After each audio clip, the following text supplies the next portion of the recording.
Bueno, buenas tardes. Soy Eduardo Amadeo, soy director de la Escuela de Dirigentes y le pedí especialmente al grupo de QL y a Alejandra que me permita presentar a Paula.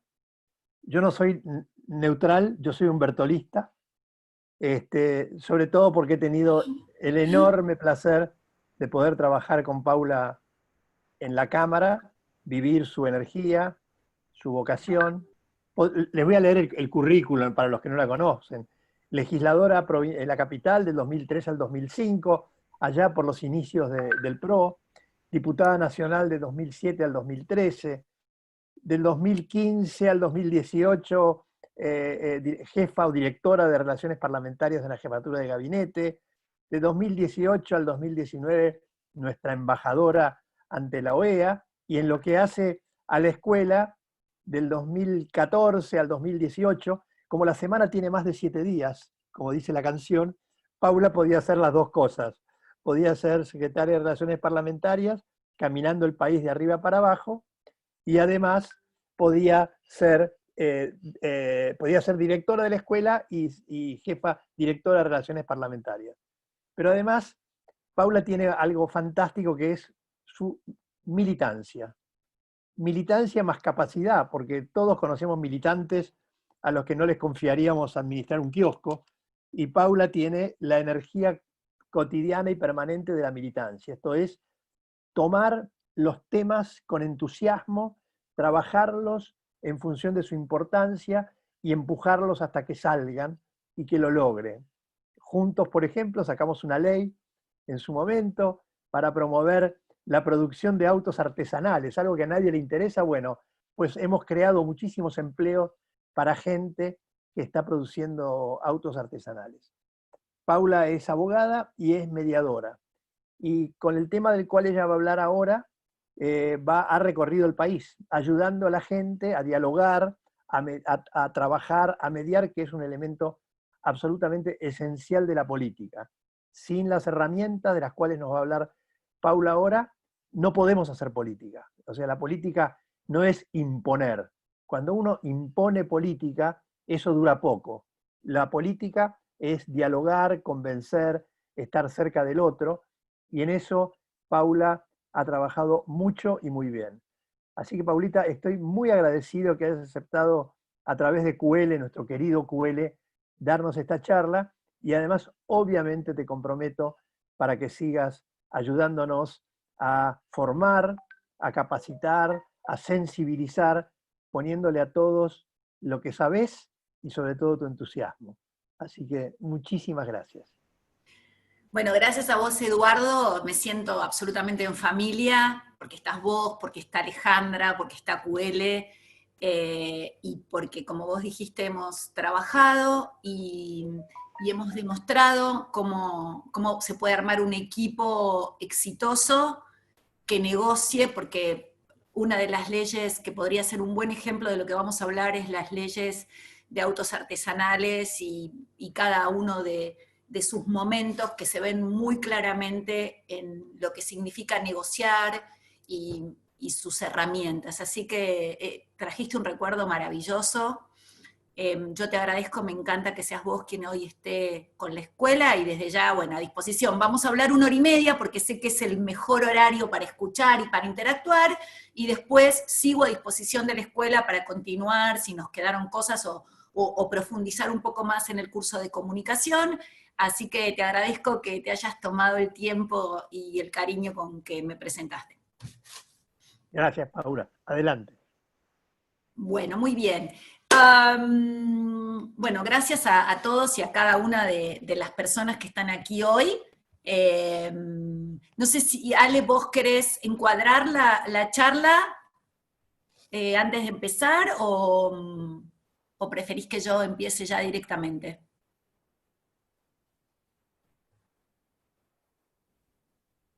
A ver, Ale, ¿está muteada? No la veo. Guillermo, ¿vale? Bueno, ¿comienzo? ¿Sí? Vale. Bueno, dale. Muy bien. Muy buenas tardes desde todo el país. Veo que desde el norte hasta Ushuaia hay gente aquí muy querida, no los veo a todos porque en general trato de concentrarme cuando doy la charla, pero sí después me llevo conmigo el chat para poder ver cada uno de los que me escribieron, y si hay algunas preguntas que no pude contestar, prometo hacerlo. Saben que estoy en todas las redes sociales, así que también me pueden conectar ahí, sobre todo en Instagram, Paula María Bertol, y en Twitter, ¿no? Que son las que más estoy usando últimamente. Vamos a conversar después porque es lo que más me interesa. Quiero que sepan que me pueden hacer cualquier pregunta, no tengo ningún problema, sé que algunos tienen motivaciones muy políticas y otros quieren concentrarse en el curso. Estaría bueno que nos concentremos en el curso, pero digo, pueden abrir a otras preguntas que tal vez les estén hoy, los estén ocupando. Bueno, ¿por qué yo doy este curso de negociación y de comunicación? Les cuento un poco que yo me recibí de abogada en la UBA, pero definitivamente encontré mi vocación cuando empecé a estudiar mediación.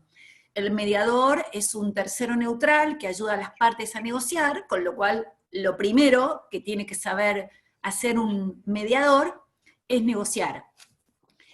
Y también descubrí que fue clave el saber negociar para mi carrera política.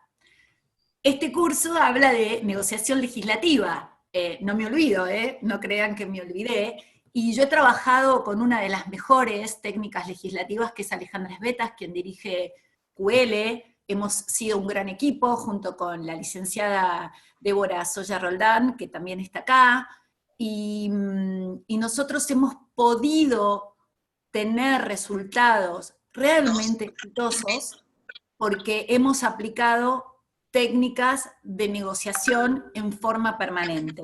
Así que esta es la idea también, y la idea es que en tiempos violentos, donde hay tantas personas que están tan enojadas, los mismos políticos que muchas veces se expresan de maneras tan aguerridas, el director de la escuela consideró que hacía falta que yo pudiera transmitirles un poco estas experiencias que he atravesado en la vida política, para decirles la importancia que tiene separar a las personas del problema y ser duros con los problemas y blandos con las personas.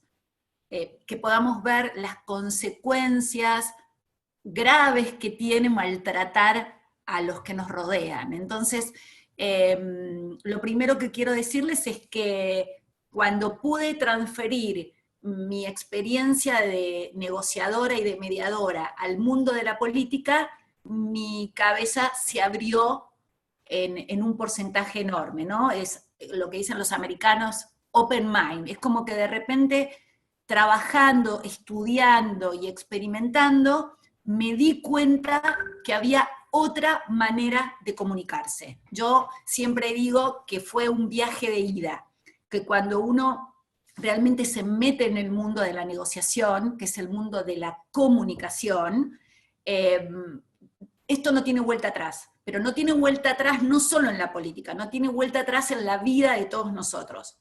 Entonces, dicho esto desde la experiencia, lo que yo siempre creo que la comunicación es bidireccional, multidireccional, y que nosotros como políticos o como interesados en la vida política de distintos lugares, no todos los que estamos acá a lo mejor tenemos pensado llegar a un cargo público, pero sí estamos acá porque estamos interesados en la vida pública. Entonces, ya eso implica la comunicación.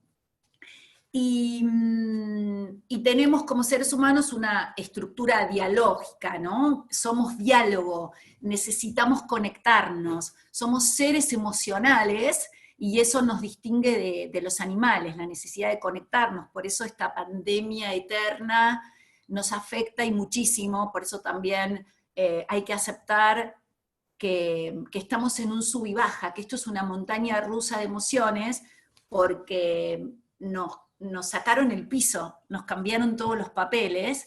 Muchas veces los más autoexigentes no nos permitimos darnos cuenta que como seres conectados y emocionales que somos, a muchos este momento nos puede afectar, sobre todo a personas, por ejemplo, en el caso de mi hermana, que es una persona que tuvo 3 neumonías, está hace 178 días en su casa sin ver a nadie, y creo que muchos de ustedes deben estar pasando por la misma situación, así que el tema de la conexión, sobre todo la conexión interpersonal es un punto muy importante para la comunicación, pero no es el único, por eso también estamos acá comunicándonos. También tenemos que saber que el lenguaje es muy importante, pero hay otra forma de comunicarse que es la paralingüística. Entonces no es todo el lenguaje, sino que ya vamos a ver cómo hay otros aspectos tan importantes en la comunicación. Yo voy a pasar a mostrar una presentación, así que voy a conectarme con mi compu, a ver si puedo, espero que no me entren muchas... A ver, ¿estamos? ¿Me están viendo todos? Sí. ¿Sí? ¿Se ve bien? Vos sabés que yo saqué las comunicaciones del WhatsApp, pero no parecen haber salido. Espero que no interrumpan todo el tiempo. ¿Se escuchan cuando entran? ¿Hay un sonido? Ahora no, Paula. Ahora no. Bueno, vamos a empezar a ver si se ve bastante, ¿no? La pantalla. Bueno, yo siempre empiezo con esta filmina, como dice el presidente, filmina, delata mi edad. Cada curso que doy, yo digo aprender a emprender. En tiempos de cambio, quienes estén dispuestos a aprender heredarán la tierra, mientras que los que creen que ya saben se encontrarán hermosamente equipados para enfrentarse con el mundo que dejó de existir. Esta frase es un escritor y filósofo estadounidense, pero a mí me gusta mucho porque significa que nunca es un mal momento para aprender algo nuevo. Que cuanto más abrimos nuestra mente, más vamos a saber que no sabemos todo. Y eso, bueno, nos da la humildad y la posibilidad de aprender. Bueno, entonces, como les decía, cuando hablamos de negociación, lo primero que tenemos que ver son aspectos de la comunicación. Y yo abono la teoría de Albert Mehrabian, que el mensaje verbal apenas participa en la comunicación, que muchísimas veces lo que tenemos que tener en cuenta es el paralenguaje, que es lo no verbal. Fíjense que la teoría de Mehrabian es fuerte porque dice que lo verbal, es decir, las palabras que utilizamos, son el 7%, el 38% es lo paraverbal, que ya vamos a ver que son la cadencia, los tonos de la voz, la forma de expresarnos en potencia, y lo corporal. Esta teoría le da una importancia enorme a cómo nuestro cuerpo habla. Los negociadores estamos muy atentos para tener una comunicación eficaz, sabiendo que cuando nos comunicamos eficazmente estamos logrando los resultados que queremos, ¿no? Los políticos lo que hacemos es persuadir, es transmitir ideas, es liderar planes, y con eso tenemos que saber cómo llegar a los demás. No estamos hablando de manejarlos de una manera deshonesta, sino que estamos hablando de cómo llegar con nuestra historia, con nuestro relato, a transmitir aquello que queremos, ¿no? Y en esto es fundamental, como dice Séneca, para los que no saben a dónde van, cualquier viento les queda bien, en el sentido de que, bueno, el comunicador debe saber cuál es su destino, porque si no, nunca va a saber cuál es el viento que le corresponde. Bien, como yo les dije, nosotros somos seres emocionales. Uno de mis autores favoritos, ya lo vamos a ver, un libro que me ha ayudado mucho en mi vida política ha sido La inteligencia emocional, Daniel Goleman. Él nos explica que las emociones son impulsos para actuar, Y la emoción proviene la palabra emoción proviene del latín emotio, del verbo emovere, que quiere decir moverse hacia o retirarse. Por eso las emociones, ahora vamos a ver cuáles son las más fuertes, nos impulsan a actuar. Y es lo primero que nos surge. La emoción llega 7 segundos antes que la razón. Entonces, por eso es tan importante a la hora de negociar y de estar comunicándonos, que sepamos cuáles son las reacciones de las personas que interactúan con nosotros y fundamentalmente Goleman cita al libro de Aristóteles, a la ética de Nicómaco, porque él lo que dice, ayer lo estaba repasando, ¿no? Que cita la frase famosa de que es fácil enojarse. Lo difícil es el momento, encontrar la persona, encontrar el motivo con quien enojarse. Y esto habla mucho de nosotros, ¿no? De lo que nos pasa y del autoconocimiento. Por eso cada vez que nosotros hablamos de ser buenos negociadores, hay una cuestión fundamental que es el conócete a ti mismo. Mal podemos negociar y comunicarnos con los demás si no podemos gestionar y controlar nuestras emociones. Esta cosa de no saber, sobre todo, digo, en estos tiempos tan difíciles, no saber qué nos pasa y por qué nos pasa y dónde nos pasa y con quién nos pasa, ¿no? Creo que la pandemia y la cuarentena son cosas distintas, ¿no? Pero esta cuestión de estar tanto tiempo adentro, por lo menos a mí, y creo que a muchos, nos puso frente a un espejo y nos permitió conocernos más, sin duda. Bueno, cuando vamos a cómo se expresan las emociones, que es como el ABC de la comunicación, vemos que las emociones se expresan de muchas maneras.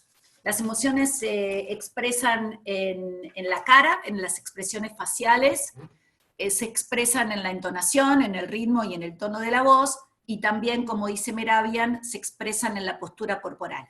Veamos acá algunas expresiones universales. Paul Ekman es un antropólogo sumamente estudioso de este tema. Les recomiendo la serie Lie to Me, que es maravillosa, que está Paul Ekman de asesor, y es una serie que va develando intrigas policiales con una psiquiatra, y que a través de estas expresiones universales y de otras herramientas que da también el tema de la comunicación no verbal, va descubriendo determinados casos. Les pongo un ejemplo. Está estudiado que inclinar el hombro derecho hacia adelante es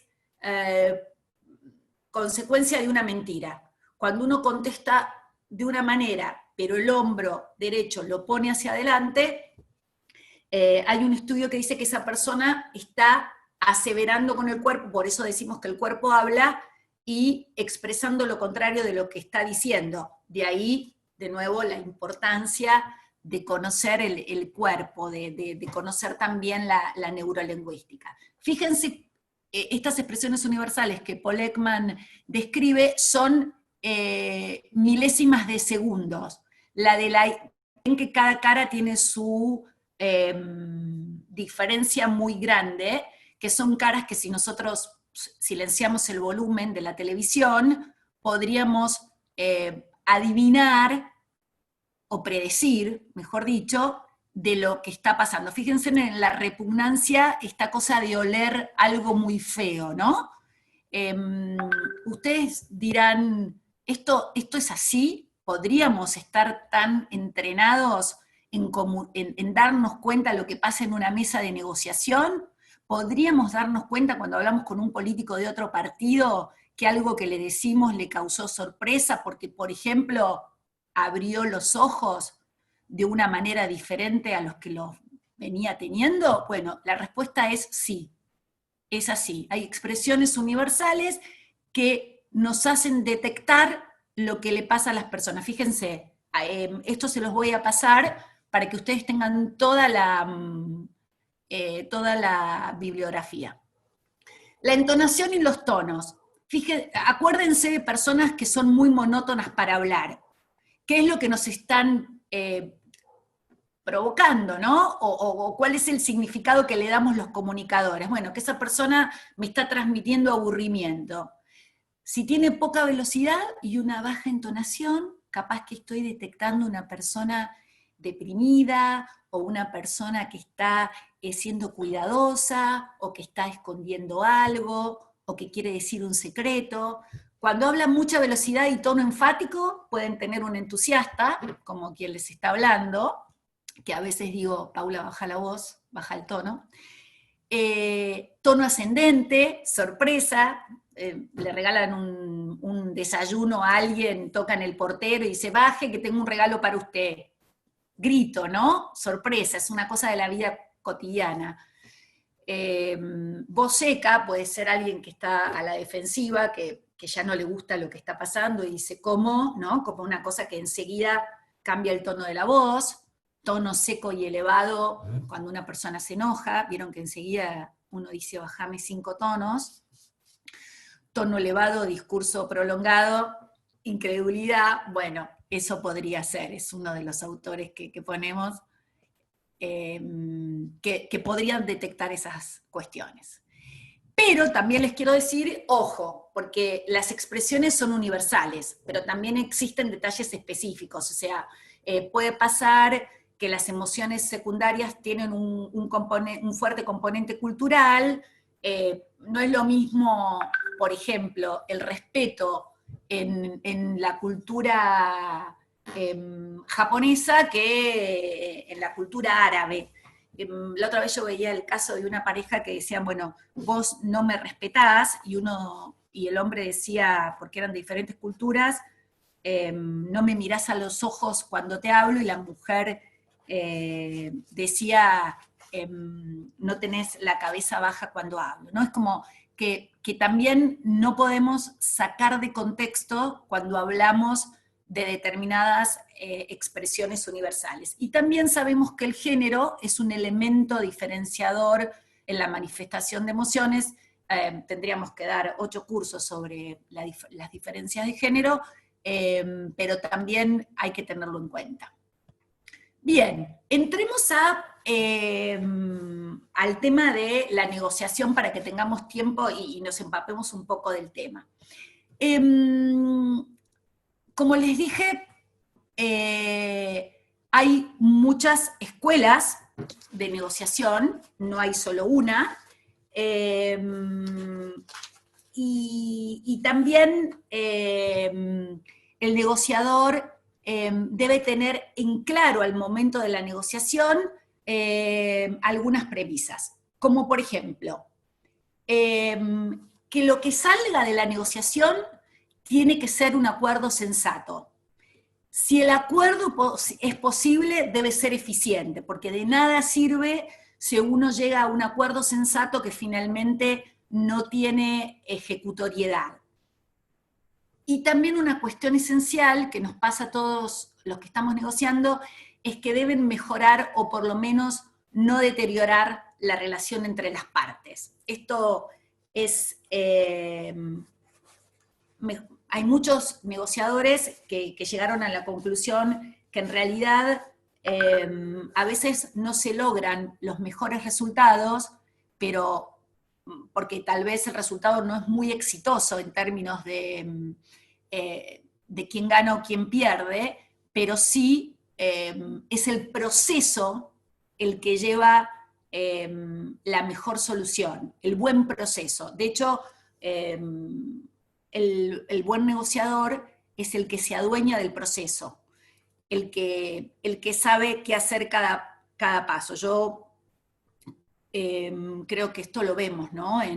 en la política, cómo se van llevando las etapas de la vida de un país, es lo que muchas veces la gente está juzgando, cómo estamos procediendo en cada paso, cómo instrumentamos en lo que está ocurriendo las salidas. Podríamos poner en este caso también la cuarentena, cómo se fue manejando, cómo en un principio parecía tan coherente, tan sensata, tan eficiente, y lo que estamos viendo ahora, que las relaciones entre las partes se están deteriorando, no están mejorando. Entonces, de alguna manera, si evaluamos cómo es si la política es un puente entre los funcionarios y los representantes, esa negociación no está funcionando, porque se está deteriorando la relación. Una imagen de un presidente que tenía más del 68% cuando empezó, hoy estaría bajando. Les estoy aplicando el tema de la negociación a la realidad política porque me parece que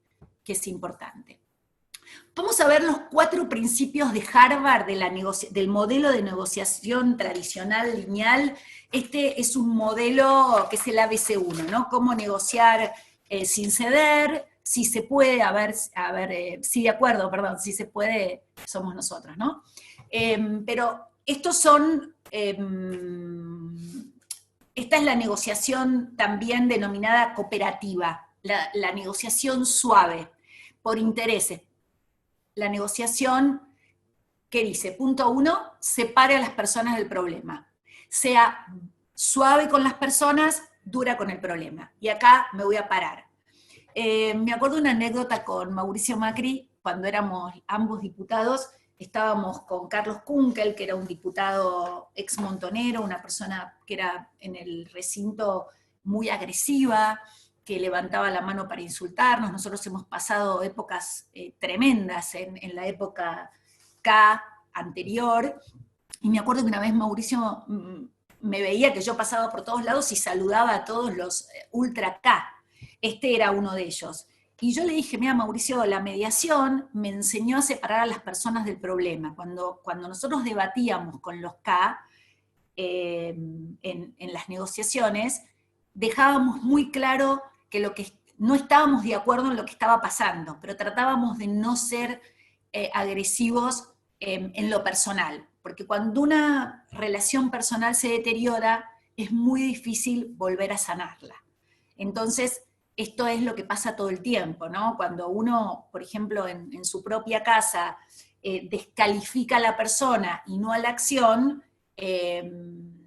algo funciona mal en esa relación. Doy un ejemplo cotidiano. Si vos estás tratando con tu hijo adolescente y todo el tiempo le estás diciendo, sos un desordenado, sos un desorganizado, sos un maleducado, en vez de decirle, tu habitación está desordenada, no me gusta cómo me trataste en esa situación, me parece que en este tema necesitas mayor organización, es muy distinto que descalificar a la persona. Nosotros los seres humanos hacemos todo el tiempo eso. Por eso es tan importante el punto número 1 de la negociación, separar a las personas del problema. Segundo punto, concéntrese en los intereses, no en las posiciones. Acá vemos podemos recordar la pirámide de Maslow, ¿no? Donde en la punta de la pirámide tenemos la posición, y debajo de la pirámide tenemos las necesidades básicas insatisfechas. Cuando estamos negociando, es muy común que las personas digan, quiero esto y lo quiero ya. Pero en realidad, cuando uno avanza en la negociación y puede develar, sacar los velos, lo que está descubriendo es qué realmente necesitamos. ¿Qué realmente queremos? Si hoy con la crisis que vivimos nosotros fuéramos conscientes que tenemos que parar, porque la posición puede ser, supónganse, tenemos que recortar medidas y sacarle a los ricos y darle a los pobres, y mañana eso significara una confrontación intolerable, posiblemente tendríamos que sentar en una mesa a los representantes de los ricos y los pobres para poder entender que si nos quedamos en una posición y no vemos que esa posición puede derivar en problemas muy graves, que terminen perjudicando mucho más a los pobres porque los ricos podrían irse y los pobres quedarse peor de lo que están, entonces no nos estaríamos concentrando en los intereses y en las necesidades para negociar, sino en lo que quiero y lo quiero ya. Un ejemplo podría ser que 2 hermanos están peleando por la casa de sus padres. Entonces los 2 dicen, quiero la casa y la quiero ya. Bueno, a ver, están negociando la casa, pero ¿para qué quieren la casa? Y uno dice, bueno, la quiero para vivir, y el otro dice, la quiero para vender. con lo cual estarían viendo que la posición ya no es de los dos, quiero la casa, sino que el interés podría ser, necesito el dinero, la necesidad es, lo necesito para darle de comer a mis hijos, y la negociación podría ser, yo me quedo con la casa, te doy el dinero, y eso es un acuerdo donde los dos ganan, win-win. También Harvard dice, genere una variedad de posibilidades antes de decidir si actuar. Esto es lo que llaman ellos el brainstorming, ¿no? A ver, el brainstorming no tiene filtro. Decimos, negociemos, no encontramos la solución, vamos a ser creativos. Yo siempre digo, Marechal, el autor argentino, dice, de los laberintos solo se sale por arriba, pero para eso hay que ser creativo. Y un líder que negocia, una de las características es la creatividad. Yo he dado muchos casos sobre Edward de Bono, el pensamiento lateral, y cuántas soluciones nos puede traer el pensamiento lateral y los sombreros para pensar, eso lo podemos armar en otro momento, pero ¿cómo podemos generar posibilidades impensadas? Primero, este ejercicio se hace sin filtro, Harvard lo propone de esa manera. Todos largamos ideas diferentes y después esas ideas que pueden parecer las más locas, que después la creatividad y la inteligencia las empiezan a unir, terminan siendo una posible solución con un filtro. El filtro es posterior, no es anterior, y puede salir de esta lluvia de ideas una solución creativa para ese problema que al empezar pensábamos que no tenía solución. Y otro de los puntos muy importantes es insistir en que el resultado se base en algún criterio objetivo. Algún criterio objetivo podría ser en una política pública el INDEC. ¿Cuántos institutos hay, si tenemos un problema de la vivienda, que toman muestras de los censos, de las empresas inmobiliarias que están agrupadas en cámaras? En fin, siempre tenemos que recurrir al criterio objetivo que nos va a unificar criterios. Por ejemplo, si estos hermanos quisieran vender su casa y uno se quiere quedar y el otro quiere la mitad del dinero que le corresponde, es lógico que, bueno, pidamos 3 presupuestos en 3 inmobiliarias distintas y vamos a saber cuál es el valor real de la propiedad. Yo les quiero decir que mucha gente cree que negociar es dividir a la mitad. Lejos es la fórmula para negociar, esto de, bueno, dividimos la mitad, repartimos, esto es como lo último que uno hace en una buena negociación. Digo porque hay un mito de, mucha gente cree que sabe negociar diciendo esta cosa, ¿no? Que es como repartimos por mitades y ya está. Fíjense el primer punto, ¿no? Que yo igual se los dije, se los comenté, pero vamos a ir rápido. Separa a las personas del problema, es no olvidar que tratamos con seres humanos. Todo negociador tiene 2 tipos de sustancia, de intereses, perdón. La sustancia, es decir, el objeto de lo negociado, y la relación.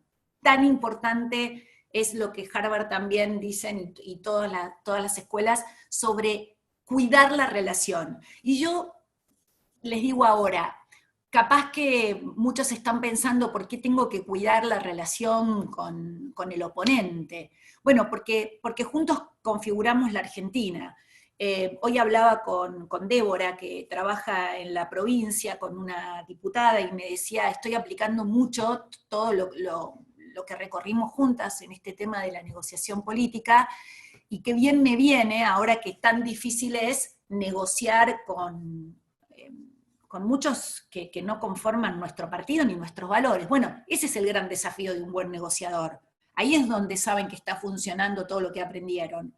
Cuando pueden entender que hay una relación y que esa relación tiene que estar abonada. Ustedes supónganse que el día de mañana nosotros tengamos, como todo lo que está pasando, un conflicto donde el presidente tenga que llamar a los partidos que fueron los segundos o los terceros en esta elección para componer un gabinete de unidad. Bueno, no se pueden cortar los puentes de negociación, de diálogo. Nosotros tenemos que saber que es importante porque tenemos, ¿saben qué? Una necesidad, que era lo que yo hablaba antes. La necesidad es que la Argentina salga adelante. y si esto se pone feo, si esta negociación que hicimos votando y tratando de que alguien lleve un plan adelante, vamos a tener que seguir dialogando y negociando. Después decimos que resulta útil clasificar 3 categorías básicas de qué percibimos, qué emociones tenemos y cómo surge la comunicación. ¿En qué percibimos? Yo les quiero mostrar esto rápidamente, algunos lo conocen, ¿no? Fíjense, ¿qué vemos en esta imagen? Algunos habrán visto en un minuto, en un segundo, una copa. Otros habrán visto 2 perfiles, 2 narices que están enfrentados. Y otros habrán visto las 2 cosas. Esta imagen clara que utilizamos en muchos cursos de negociación nos muestra claramente que podemos percibir distintos, que hay gente que de entrada le cuesta ver los 2 perfiles y que hay gente que de entrada le cuesta ver la copa. Bueno, muchas veces este simple ejercicio nos sirve para entender cuán distintas pueden ser nuestras percepciones. Quizás también nuestras propias emociones en un momento tan complicado, cómo algunos están tan convencidos que de un lado está la bondad y cómo están otros tan convencidos que del otro lado está la bondad. Bueno, a veces cuando nos formamos en negociación, somos un poquito más comprensivos a la hora de entender que no somos dueños de la verdad, que hay que actuar con humildad y que la empatía que tanto nombramos, ¿no? Que es poder ponerse en el lugar del otro, no es solo una frase, sino que es un acto que requiere de nuestra mente, de nuestro cuerpo y de nuestro espíritu. O sea, ponerse en el lugar del otro, en los zapatos del otro, es entender que no, los otros no calzan nuestro número, que no tienen nuestro mismo estilo de zapatos, que pueden tener un tacón y yo nunca haberlo usado, que el zapato puede ser cerrado y yo tener un problema en el pie y no podérmelo poner. Es mucho más profundo que ponerse en el lugar del otro. Vamos a 4 principios para negociar, ¿no? Esto de generar una variedad de posibilidades, seguimos, invente opciones, buscamos soluciones distintas, ya se los expliqué. 4 principios para negociar, insisten que el resultado se basa en algún criterio objetivo, ya lo vimos, le paso las firminas. Este modelo fundamentalmente que les hablé es el modelo de Harvard. Después hay otro modelo que es el circular narrativo, que es el de Sarah Cobb, que negocia más sobre el sistema. La teoría de los sistemas reconoce que el observador no es objetivo, que cuando uno está en un sistema, lo que está haciendo todo el tiempo es siendo parte de él, con lo cual el modelo circular narrativo hace mucho hincapié en lo relacional y también hace mucho pie en el tema de cómo las preguntas nos cambian de lugar. La pregunta es una herramienta fundamental de los negociadores, ¿no? Saber cómo preguntar, cómo cerrar las preguntas que cierran y las preguntas que hablen y las preguntas que movilizan. Digamos, hay cursos de mucho tiempo para ser un experto y para poder aplicar esa técnica, que no es sencilla, pero que cambian a las personas de lugar, ¿no? Cuando vos le preguntás a alguien, ¿cómo pensás vos que otra persona, suponte, estás en un modelo de discusión y querés entender cómo piensa otro, y entonces preguntás, bueno, ¿cómo pensás que la persona que está negociando con vos reaccionaría si vos le llevas tal oferta? Supónganse que tengo una oferta ofensiva, ¿no? Alguien quiere vender una casa y yo estoy dispuesta a comprársela en 10, pero en el mercado inmobiliario está a 50. Son preguntas que no tienen que ver con lo que le pasa a uno, sino que te hacen reflexionar sobre lo que el otro contestaría. Por eso se llaman preguntas reflexivas. Posiblemente, si yo tengo aquí el papel que dice que eso vale 50 y yo estoy ofreciendo 10, y a mí alguien me pregunta, bueno, pero ¿qué harías vos en el lugar del que recibe una oferta de 10 sabiendo que vale 50? Y yo mismo diría, y la verdad que sería ofensivo, yo no lo aceptaría. Bueno, ¿por qué pensás que el otro lo va a aceptar? ¿No? Entonces, es un modelo que es un poco más complicado, que se basa en la teoría de los sistemas. Y el modelo transformativo es el que se basa mucho en el proceso y no en el resultado. Harvard va más al resultado exitoso, el modelo transformacional dicen que el éxito se alcanza cuando las personas cambian para mejorar, es como más psicológico, diríamos. Es muchas veces lo que ocurre en la mediación, porque se trabaja un poquito más en qué es lo que lo llevó a las personas a llegar a esa negociación de esa manera, y si empiezan a cambiar su forma de ver la realidad, que en realidad la realidad no es lo que es, sino lo que uno dice que es la lectura de lo que uno hace. Bueno, si en ese caso las personas pueden mejorar durante el transcurso de la formación, de la negociación, y se transforman, no importa el resultado, sino que importa todo lo que han ido haciendo a través del modelo. Entonces, acá tenemos brevemente el modelo circular narrativo, que es el de Sarah Cobb, que es una mujer que ha venido un montón de veces a la Argentina, es el modelo de Palo Alto, y diferencia entre conflicto, que es el problema que se presenta entre las partes, y la disputa, que es el conflicto que se hace público e inmanejable para las partes y requiere ayuda. Como les dije, en el modelo circular narrativo se resaltan las diferencias que mantienen las partes, se legitima cada uno de ellas, dice, bueno, a ver, vos ¿qué te pasa? Bueno, me pasa esto, ¿a vos qué te pasa? Te pasa lo otro, ok. ¿Queda claro en esa negociación? Se aclara, bueno, en qué estamos de acuerdo y en qué no estamos de acuerdo. Entonces los negociadores, lo primero que hacen es decir, bueno, qué bueno, estamos de acuerdo en esto. Vamos a trabajar sobre nuestras diferencias, porque en esto ya acordamos. Entonces hay una legitimación. Los negociadores saben que lo que quiere cada uno es por algo.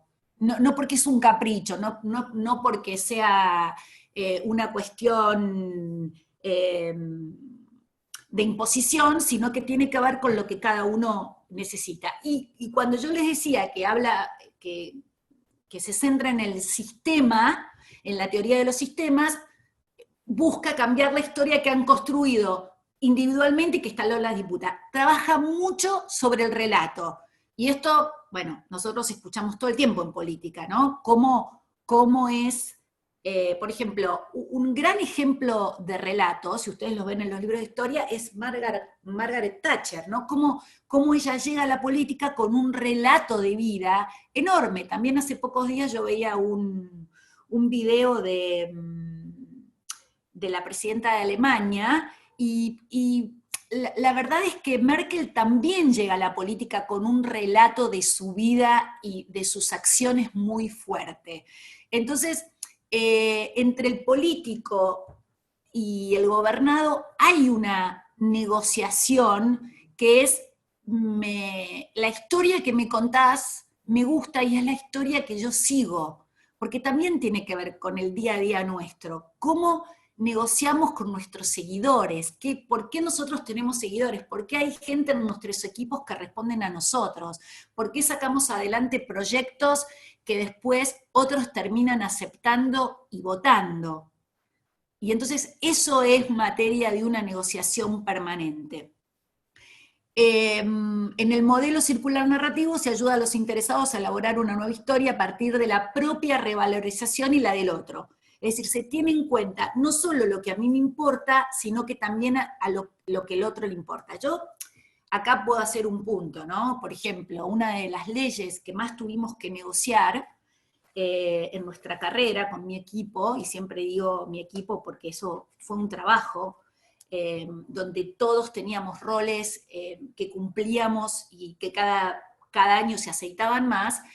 cuando negociamos la ley del tabaco nacional, y local también, porque la sacamos en el 2004 en la ciudad y después en el 2011 creo en la nación, nosotros teníamos que elaborar una nueva historia, ¿sí?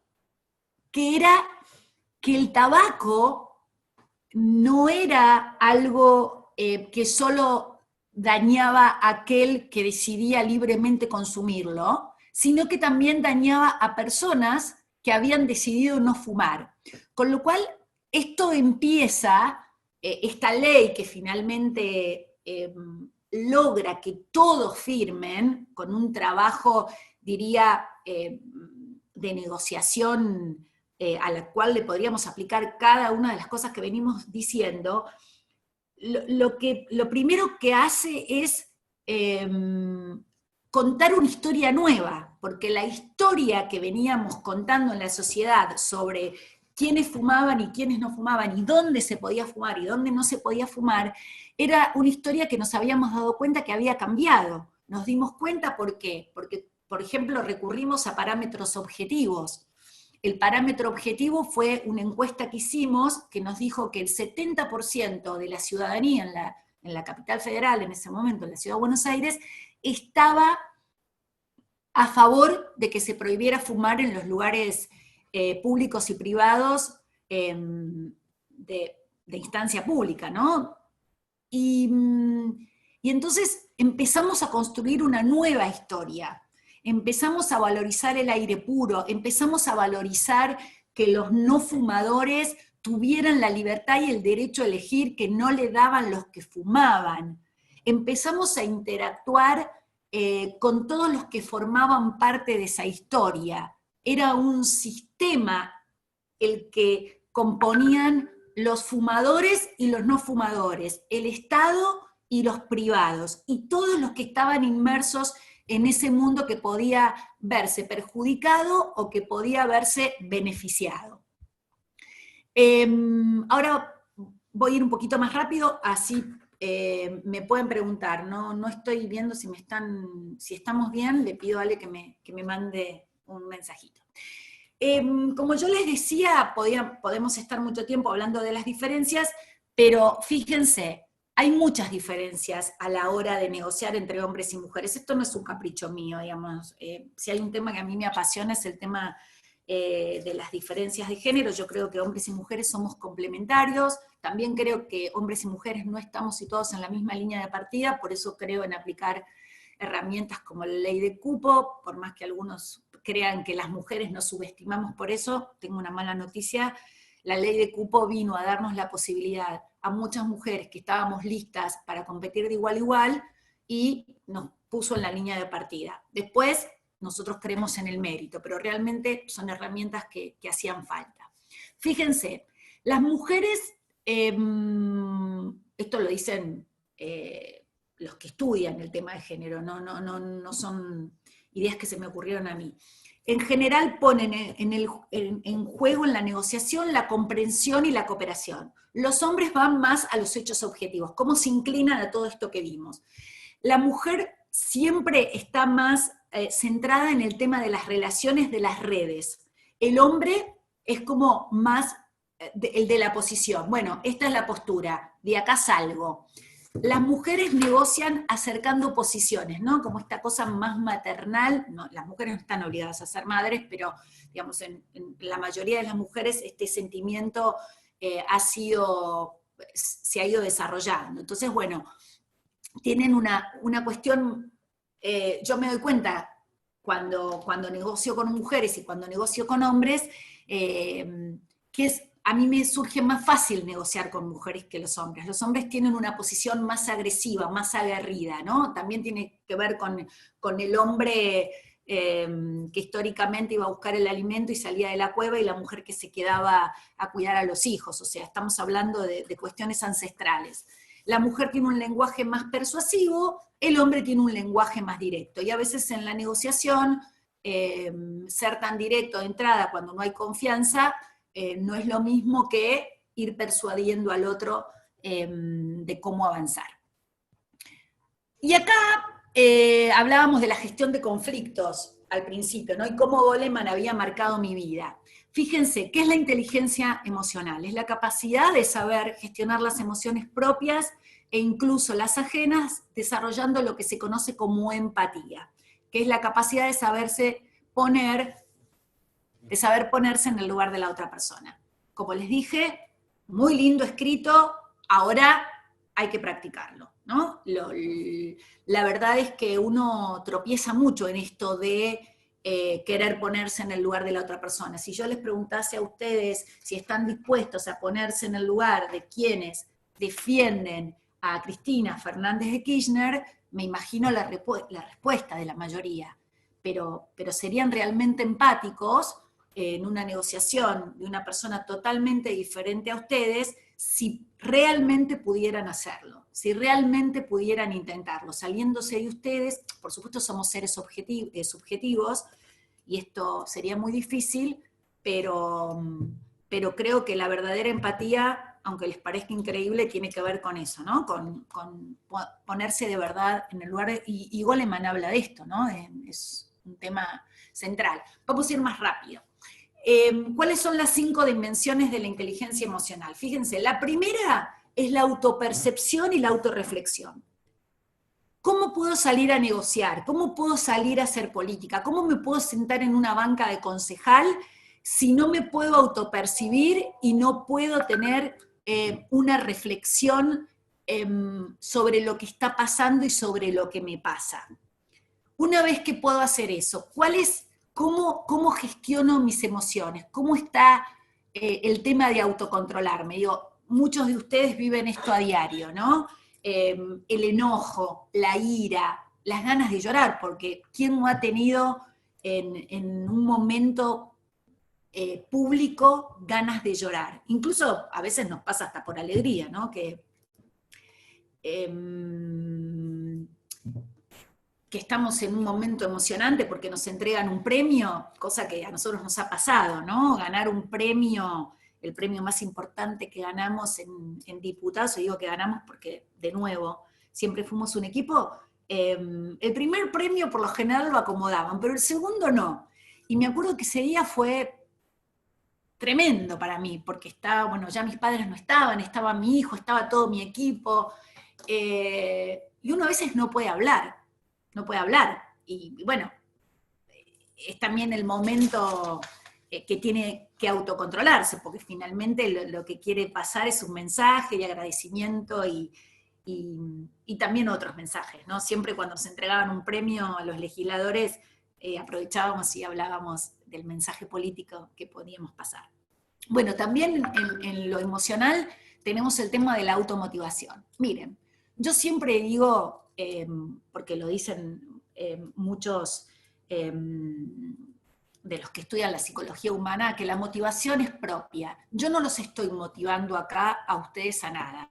Si ustedes después de tener este curso quieren estudiar coaching, mediación, saber más de negociación porque creen que los va a ayudar mucho, es porque algo en ustedes estaba, porque una puerta se abrió. Capaz que yo ayudo, bueno, en realidad la ayuda la empezó a hacer el director de la escuela, que pensó, porque esto fue lo que hablamos con Eduardo hace tiempo, mirá, Paula, veo que hay mucho enojo,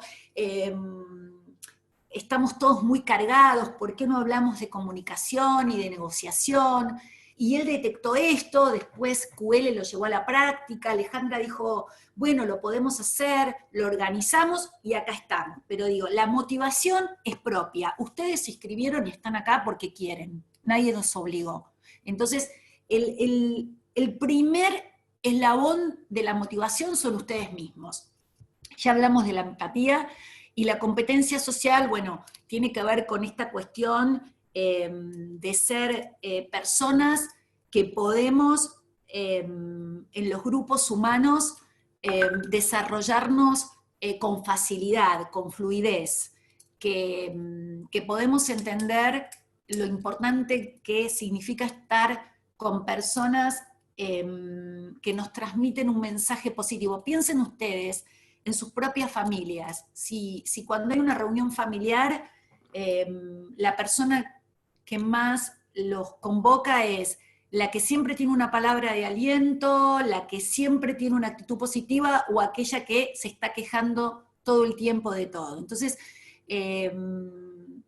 Goleman dice que hay personas que tienen mayor o menores competencias sociales cuando pueden entender el funcionamiento de los grupos humanos, haciendo que fluya la creatividad y las ideas. A mí me gusta mucho Churchill, y esta es una frase que yo la digo en temas de política y negociación. Dice, el problema de nuestra época consiste en que sus hombres no quieren ser útiles sino importantes. Yo creo de verdad que cuando sabemos negociar, estamos al servicio, es una manera de ser servidores públicos, de detectar lo que hace falta para tener un proceso pacífico y un resultado exitoso. Yo juntaría varios modelos, que es lo que muchos hacemos. Tener en claro que de cada modelo, como de cada persona, uno puede sacar lo mejor. Que todos somos luz y sombra, y que seguramente está bueno cuando negociamos, como dice un negociador familiar maravilloso del que yo aprendí mucho, que cuando uno negocia hay que tratar de encontrar lo que hay de Dios, lo que hay de bueno en los otros, porque seguramente ya sabemos la oscuridad, la opacidad del que estamos negociando, porque si llegamos a una mesa de negociación complicada es porque no hubo acuerdo, porque no hay consistencia en las cuestiones comunes. Y entonces es allí donde hay que buscar lo mejor de cada uno de nosotros. No es fácil, no me gusta decir es difícil. ¿No es fácil? Bueno, no siempre es fácil. Es realmente complejo en algunos momentos, pero también les digo que es posible. Y ser un negociador significa darse cuenta que en la comunicación es más importante el que escucha que el que habla. Y entonces es allí donde decimos, bueno, quiero ser importante y dar un discurso y que me escuchen y hablar y ser yo el que me auto-oiga, como cuando los políticos, que les digo la verdad, me aburren profundamente, toman la palabra y no paran y no paran, o quiero que finalmente algo útil surja de esta sociedad. Les voy a contar un ejemplo. El día que se trató la ley del tabaco en el recinto, vino Alejandra Esbetas, que era mi jefa de despacho, y me dijo, mira, Paula, te están pidiendo que no hables los 20 minutos que le daban a quienes presentaban una ley y era el autor para lucirse, porque no, era cuestión ahí de ver quién hablaba más complicado. Y yo le dije, Alejandra, yo no necesito hablar 20 minutos. Es más, no necesito hablar. Siempre me pasaba que yo no quería hablar en el recinto, porque la negociación y el éxito de la negociación me había enseñado que lo que estábamos tratando de sacar era una ley para la sociedad. No era importante mi discurso. Lo importante era que nosotros pudiéramos ver publicada en el boletín la ley, para que todo lo que dijera la ley se cumpliera y para que tuviéramos una sociedad libre de humo, con menos chicos que empezaran a fumar desde muy chicos y con menos estadísticas de gente que se muriera por producto del tabaquismo. Teníamos muy claro que la negociación iba a ser exitosa el día que se terminara el proceso de la ley, que era la publicación en el boletín oficial. Entonces, todo eso me lo dio la posibilidad de negociar y de saber que teníamos que ser útiles y no importantes. Por eso me gusta tanto esta frase. Y les quiero decir finalmente que yo estoy en todas las redes, ahora me voy a abrir a todas las preguntas que me quieran hacer, y que acá está toda la bibliografía que les comenté para que la puedan consultar, y estoy a la orden para las dudas que quieran. Me parece que esto es un pantallazo inicial, me gustaría en otro momento poder hacer un curso de comunicación no violenta, que el autor es Marshall Rosenberg, que es buenísimo, pero creo que ahora está bueno el intercambio. ¿Les parece bien, Ale?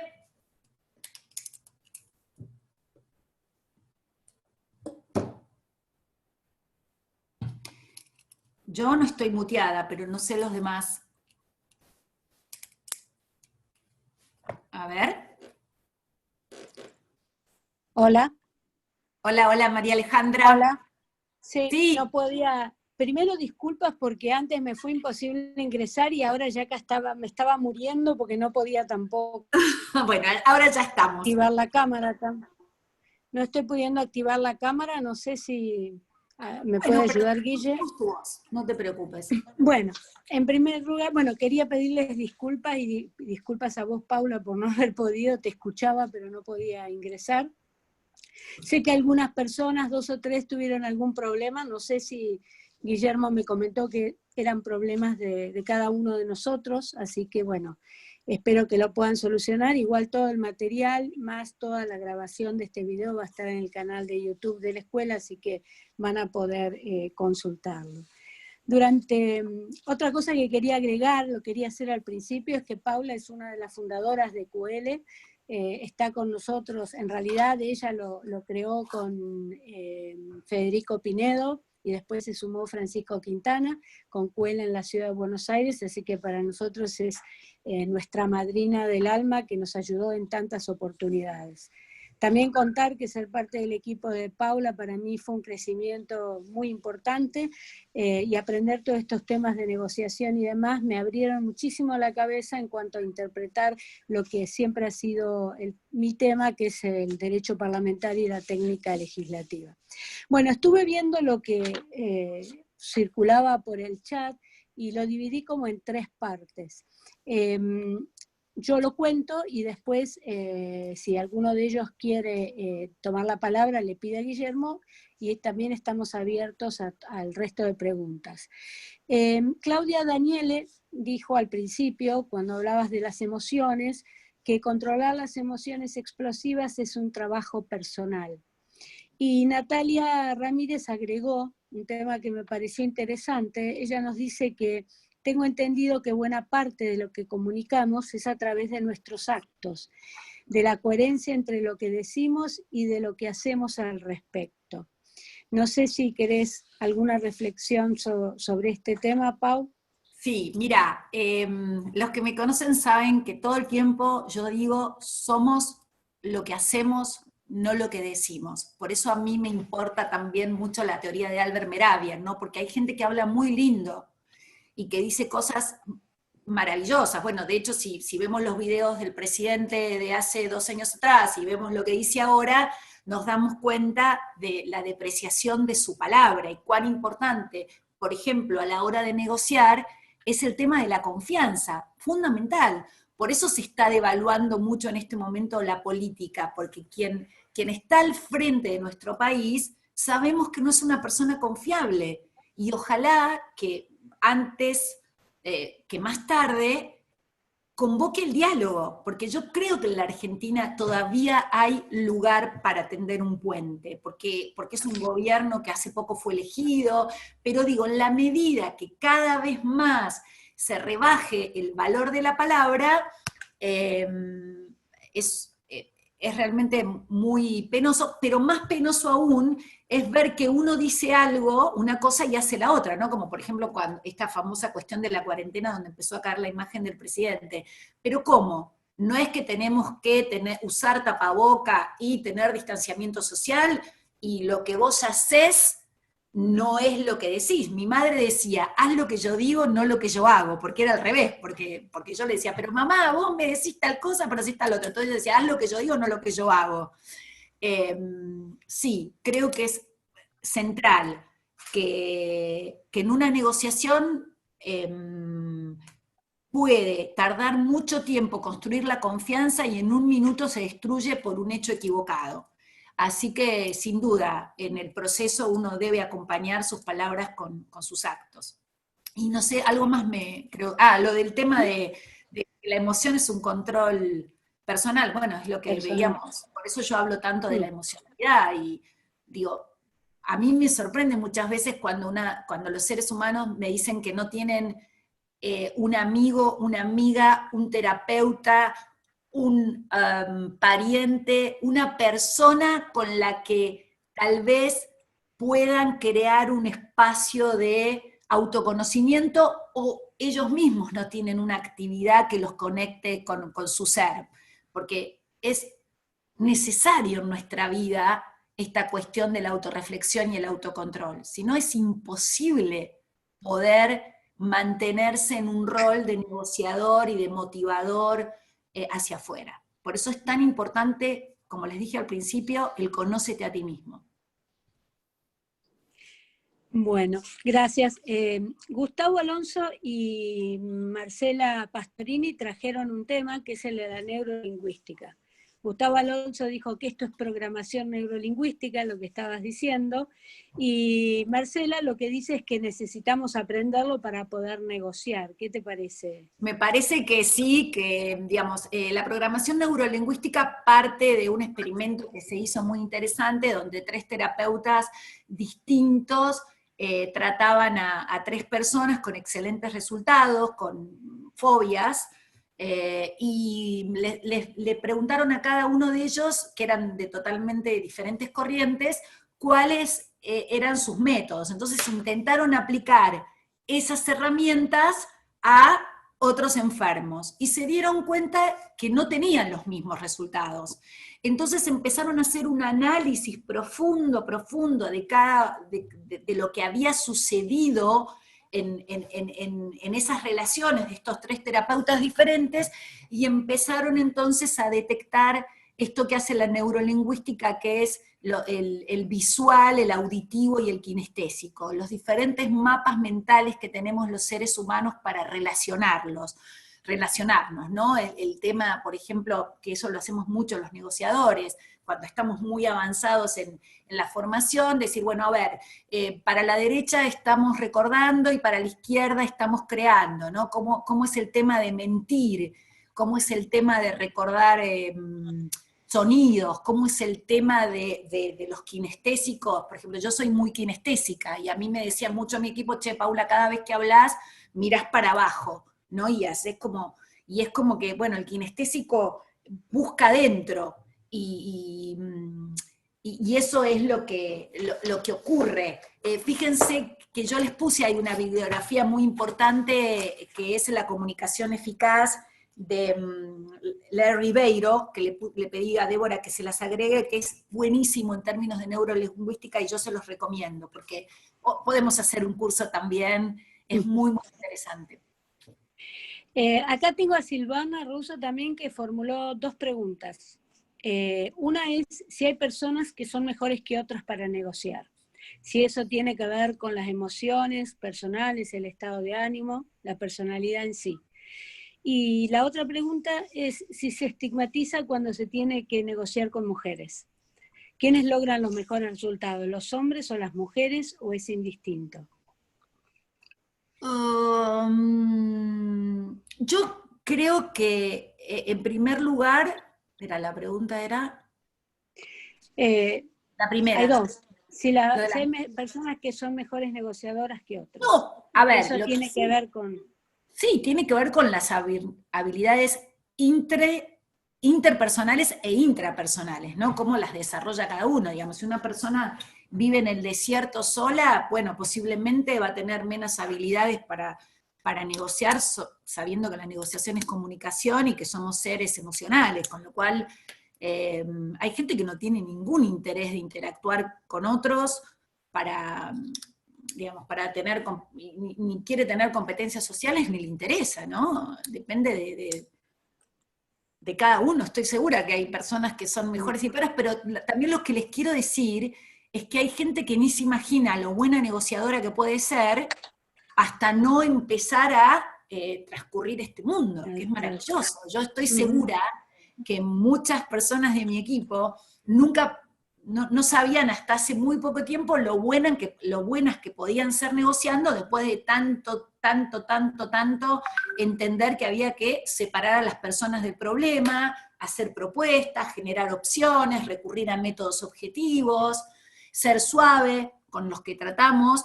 Pero, por ejemplo, ¿ustedes creen que se puede negociar sobre principios?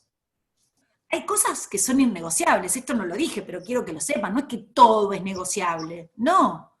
Nosotros teníamos en el Congreso algunas cuestiones que podíamos negociar con el oficialismo acá, pero en otras era imposible, no había manera, por más que nosotros le lleváramos los proyectos del color que fuera, nos decían, nosotros no vamos a aceptar eso, pero bueno, tratábamos de meternos por las puertas que se abrían, que era, por ejemplo, la ley antitabaco, la ley de pesquisa neonatal, la ley de autos antiguos. ¿Por qué? Porque tratábamos de detectar lo posible. No, sabíamos que no nos iban a aceptar la propuesta del Consejo de la Magistratura objetiva que nosotros teníamos porque mejorábamos la justicia, porque no querían mejorar la justicia. Entonces, bueno, decíamos, ¿qué podemos hacer que beneficie a todos los demás? ¿Por qué puerta nos podemos meter? Porque también eso era inteligencia emocional. Sí, voy a saltar entonces. Perdón, me parece que de lo que estamos hablando en poner en juego lo masculino, lo femenino de cada uno. Por ejemplo, Francisco Díez es un mediador, un negociador que estuvo en Venezuela con el Centro Carter de la hostia, como me gusta decir a mí. Y el tipo es buenísimo.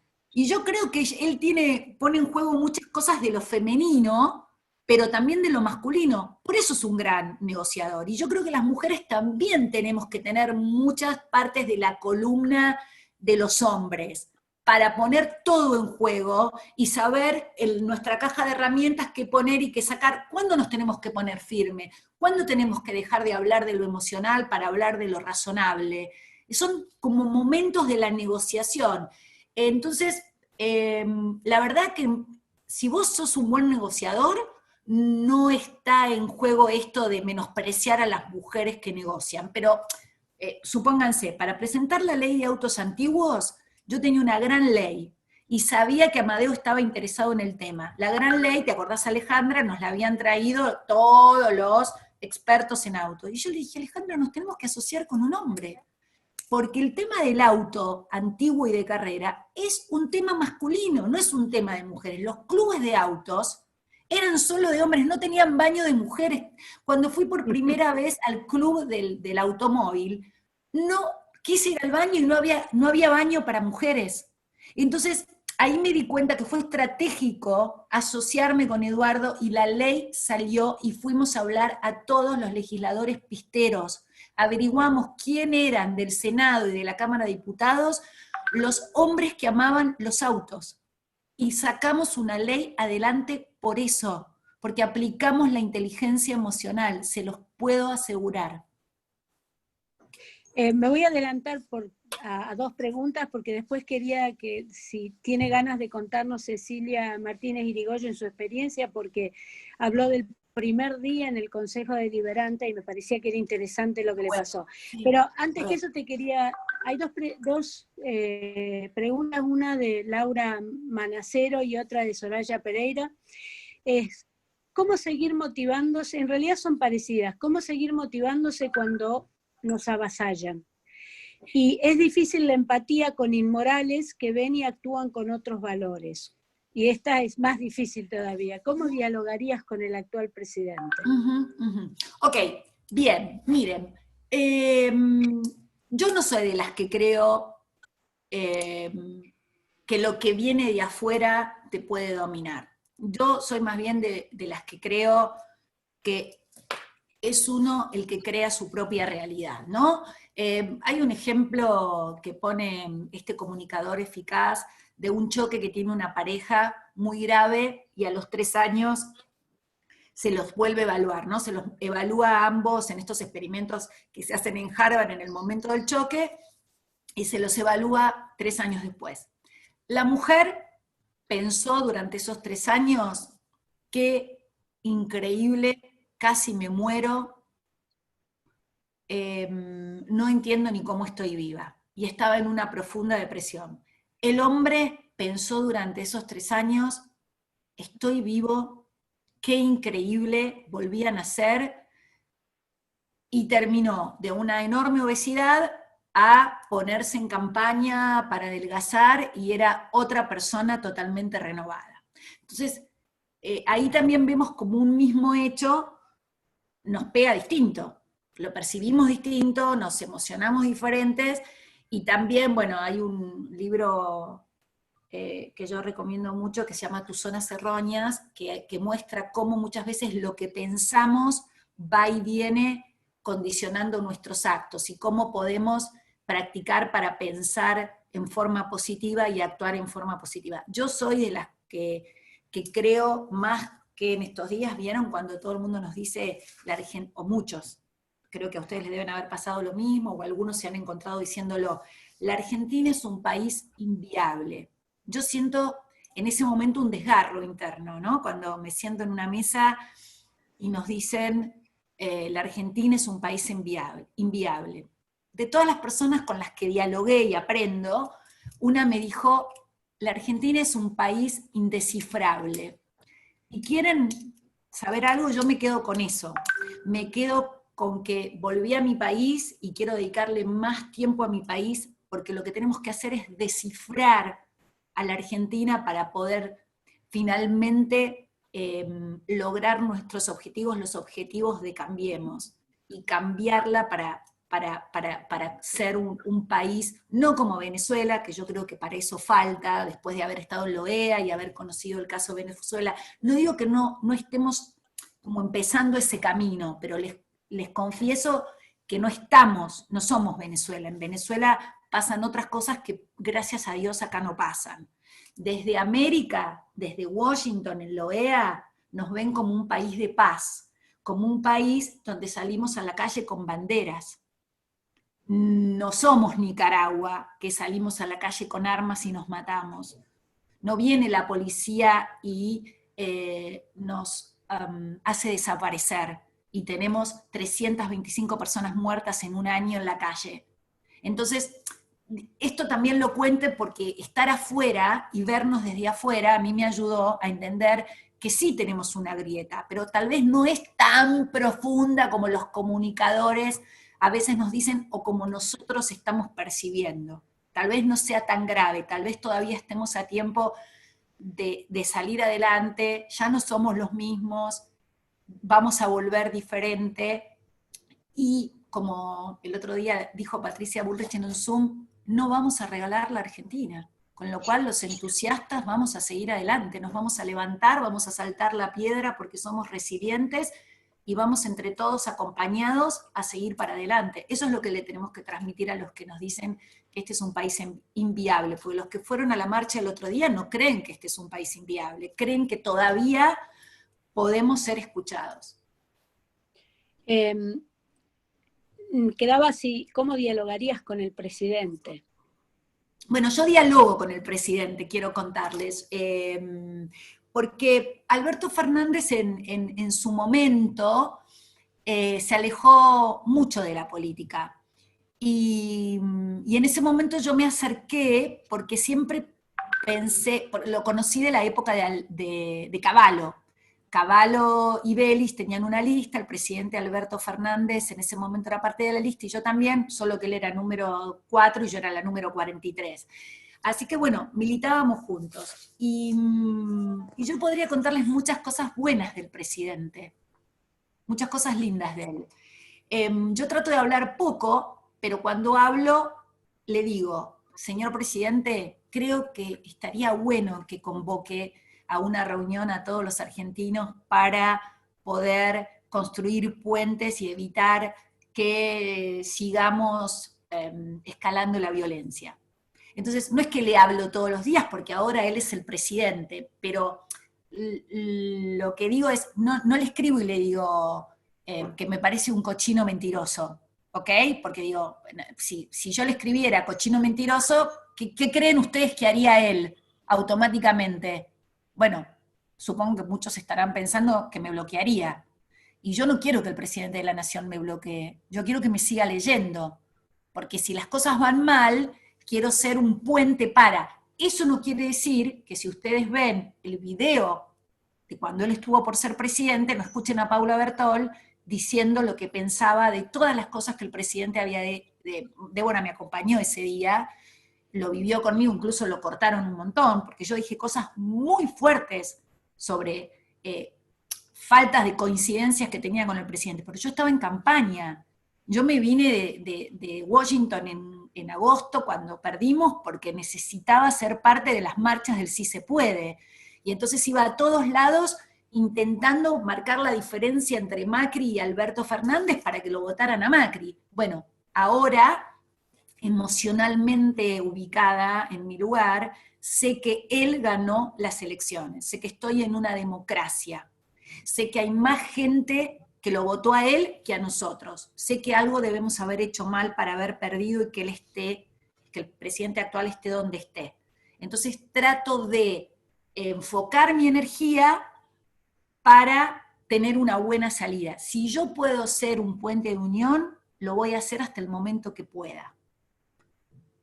Eso es lo que creo. Esa es la verdad que tengo para contarles. Lo que no quiere decir que no me encanta ver como Waldo, o como Fernando Iglesias, o como Patricia Bullrich, dicen las cosas por su nombre, pero está bueno decirlas bien, separando a las personas del problema, sin ser agresivos, para que no se rompa la relación, que es lo que venimos hablando. Si le damos ahora, Guille, la palabra a Cecilia, que nos cuente qué le pasó, y ya estaríamos terminando, a pesar de que le voy a pedir a Débora, porque estamos trabajando en equipo, ella, mientras yo te comentaba lo que decían en el chat, ella siguió viendo, porque la catarata cada vez que hablabas... Sí, veo 239 mensajes, no los leí, pero por sí, eso, entonces después le me pido a encanta Débora que participen. Sí, a Débora totalmente. que haga un resumencito de eso. Cecilia, si estás por ahí. Hola, bueno, buenas tardes a todas. Excelente charla, Paula. Bueno, yo les quería contar que la primera vez que fui al Consejo Deliberante, fui como vicepresidente segunda del PRO San Rafael, que es el Mendoza, que es el puesto que ocupo actualmente. Y bueno, justo ese día en el Consejo Deliberante, que hace 16 años que gobierna el peronismo acá, estaban cambiándole el nombre digamos, a la terminal de ómnibus que se llama Néstor Kirchner, y el pueblo había pedido que se le cambiara el nombre. Entonces, bueno, cuando yo entro al Consejo Deliberante, me siento en el primer lugar, ¿no? Desde donde está el público, y yo feliz, porque en ese momento Macri era presidente, todavía estábamos en la lucha por ganar las elecciones. Y entonces, cuando proponían todos, digamos, la banca del Frente Cambia Mendoza, que sería el radicalismo y el PRO, cambiar el nombre de la terminal por actos de corrupción, bueno, desde el otro lado, pero era gracioso porque yo era la cara visible de Macri, porque dicen, ahí viene el PRO, yo usaba un distintivo que lo sigo usando, que dice PRO Mujeres, y entonces como que todos, ¿no? Los concejales, todos no agredían a los concejales en mandato, sino que me gritaban a mí, que se vaya Macri, gritaban. Bueno, fue una fea experiencia, pero me sostuve, me quedé ahí, y actualmente fundé la Comisión de Derechos de los Consumidores y la Comisión de Perspectiva de Género. Bueno, y estoy madurando, hace 2 años que estoy en política, militando, y bueno, y casualmente ahora en ASPO, como bien explicaba Paula, he aprendido a dialogar con la oposición, y se me ocurrió un proyecto que era, bueno, el Observatorio de Violencia de Género en ASPO, de todas las mujeres en situación de violencia, y bueno, fue un proyecto, digamos, pro, pero que lo trabajé con el peronismo, porque como ellos siguen siendo gobierno, y bueno, me abrieron las puertas, ¿no? Porque uno cuando va desde la construcción, desde decir, bueno, yo quiero aportar mis conocimientos, quiero cambiar, ¿no? Y manteniendo nuestra postura, porque yo sigo siendo dirigente pro, muy orgullosa de serlo, porque considero que es la nueva política, las de los valores y todo eso. Y bueno, pero como decía Paula, hay que aprender a negociar y decir, mira, traigo este proyecto desde la banca ciudadana, porque no tenemos banca de concejal, y bueno, fue muy bien recibido, y dice, qué bueno que el PRO venga a proponernos esto, como a colaborar, ¿no? Y lo tomaron, sacaron la ordenanza municipal. Yo digo, cómo uno desde la construcción y desde el manejo de las emociones logra cosas a veces. Ese era mi pequeño aporte. Maravilloso, maravilloso, Cecilia, porque todos pueden ver que estamos hablando de cosas reales, que no es que yo ahora que llegué hasta embajadora lo pude lograr. No, yo tenía 38 años, era muy joven, y así como vos decís, en la primera legislatura, que era Ibarra, y que estábamos con todo el tema de Cromañón, sacamos 7 leyes. Mi equipo se dio cuenta que no había ley del deporte, que no había ley de clubes de barrio, y entramos con temas en los que todos coincidían, y las leyes salieron porque se daban cuenta que no podían decir que no a la ley de barrios, de clubes de barrios, y no había ley del deporte en la ciudad. Y entonces fuimos por donde podíamos ir, porque si hubiéramos ido por otro lado, no nos hubieran escuchado. Por eso te quiero decir que hay que tener también esa inteligencia emocional de ver, bueno, soy opositora, o como estás contando vos, estaba perdiendo Macri, estamos en un momento donde ellos son todo y nosotros no somos nada. Bueno, ¿por dónde entramos? Fíjate vos, el Observatorio de la Violencia hacia las Mujeres es algo que nadie puede negarse, es un tema que no da para discusión. Está universalmente aceptado que en estos momentos la no violencia en los hogares se recrudece. Qué buena idea, y qué bueno que pudiste manejar tus emociones y sacarlo. Creo que hay muchas cosas para aprender de eso, y que después cuando uno llega a ser de nuevo oficialismo, imagínate cómo eso se dispara, ¿no? Es una maravilla. Bueno, ahora le voy a dar el pase a Debbie, pero antes, justamente por lo que dijeron recién, si bien Roberto Balleres se tuvo que retirar, él había hablado trajo un término que me parece importante, que es el término de la tolerancia, que se junta también con el término de la empatía. Así que bueno, lamentablemente él no está, así que no vamos a poder conversar con él. No sé si querés decir algo, Paula, de tolerancia, o pasamos a Debbie. No, está bien, después podemos hablar con él o que él me escriba. A mí la palabra tolerancia me da como un poquito como, bueno, soy tolerante, me pone en un lugar como más arriba, pero me gusta más la palabra compasivo, ¿no? Acompañar, pero sí, entiendo perfectamente lo que él quiere decir, ¿no? Porque también tiene que ver con las buenas prácticas del diálogo, obviamente. ¿Ahora Debbie va a hacer un resumen o no entendí? No, Debbie iba a tomar, mientras estaba yo comentando con vos y veíamos, entraban tanta cantidad que le pedí a Debbie que como equipo las vaya mirando. Así que ahora no te escucho. Buenas tardes a todos. Bueno, básicamente... Bueno, yo quiero decirles que aprovechen, saquen el jugo, manden todas las preguntas, mándenle mensajes a Paula, porque yo trabajo con ella hace 16 años, con Alejandra, y fue a través de ellas las que hoy me hacen ser una mejor asesora parlamentaria. Así que, y esto que contaba Paula al principio, de poder conversar y poder llegar a algún puerto con un kirchnerismo que justamente es lo que estábamos viendo en las preguntas, Paula, la mayoría, después de que vos terminaste digamos, todo el PowerPoint, te las leo todas, pero van todas en un mismo sentido. Claudio decía, ¿cómo haces para negociar con alguien que no te da acceso a hacerlo? Virginia Zambado, ¿cómo se hace para negociar cuando la otra persona no te deja hablar, te interrumpe permanentemente? Andrea Remorini, ¿cómo negociar con quien no quiere hacerlo? Mer Ferrer, ¿cómo se puede inducir al diálogo a una persona que no le interesa o no quiere dialogar? Adrián Sidú, de Metán Salta, ¿cómo se hace para negociar cuando la otra persona no te deja hablar? Bueno, perdón, era también lo mismo. Sandra Pais, ¿cómo se intenta una negociación con gente tan intransigente? Marsal, lo último que vi que decía, dinamitar puentes de diálogo es una estrategia de negociación. Y yo, antes de que hable Paula, simplemente quiero decir algo, porque es de mi orgullo de equipo, con Ale y con Paula. Estuvimos en el Congreso desde 2005 hasta 2013. Los últimos años, como algunos recordarán, fue un oficialismo muy fuerte. Lo que se decía que el Congreso era una escribanía, ¿no? Y que levantaban la mano. Tengo muy patente el recuerdo del tratamiento de la Ley de Servicios de Comunicación Audiovisual, una ley que tiene 166 artículos, y pasaron ese dictamen con todas las modificaciones, en una hora tuvimos tiempo simplemente para leer. No obstante, Paula pudo sacar, siendo oposición, 4 leyes. Entonces me parece que dando eso nos da la pauta de si se puede o no realmente negociar con alguien que no quiere hablar. Me parece que acá hay un ejemplo claro de que eso es posible. Bueno, gracias, Debbie. Y Anita Vázquez ahí nos escribe. Bueno, a ver,